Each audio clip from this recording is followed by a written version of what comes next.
Michael, 21h minuit sur Énergie, en podcast sur énergie.fr. Et on va commencer par Bernard Tapie au niveau du foot. Oui, vous vous rappelez que en fait il y a un ancien joueur de l'OM qui s'appelait Jean-Jacques Edeli qui avait balancé, il avait fait un livre qui s'appelait Je ne joue plus, et il avait balancé en fait ce qui s'était passé à Marseille pendant l'époque de Tapie, et Tapie l'avait ensuite attaqué pour diffamation, et là le verdict vient de tomber, Tapie a perdu, donc j'ai envie de dire Tapie est à terre.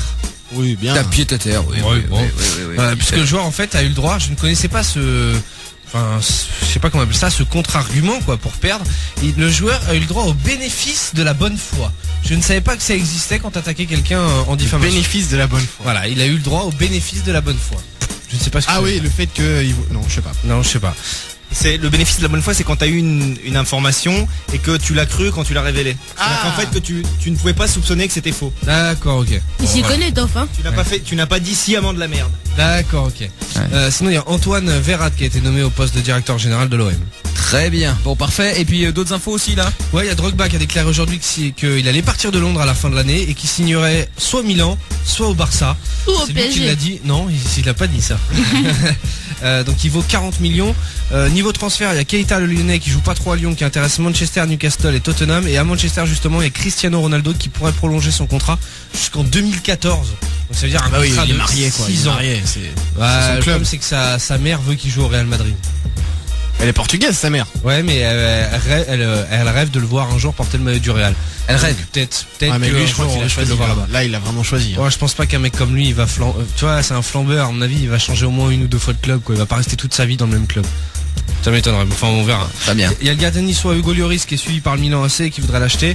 Et en fait, ouais, voilà, ils veulent l'acheter et le reprêter dans la foulée pendant 1 an à Nice. Le défenseur central du FC Groningen. Qui s'appelle Groningen. Ça reste pas très loin en plus. Qui s'appelle, c'est chiant, putain, Quoi Kreuzvik. Donatov, il va dire. Kreuzvik, voilà. Ouais, Kreuzvik. Il signe à Anderlecht, il signera à Anderlecht à la fin de la saison.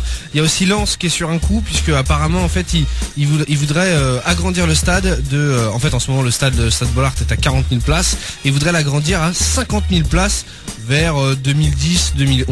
Donc on aura des nouvelles plus tard. Sinon il y a aussi, oui, alors ça c'est une mauvaise nouvelle pour les Marseillais et les amateurs d'Arsenal. Quoi, ça, ils vont pas refaire le stade?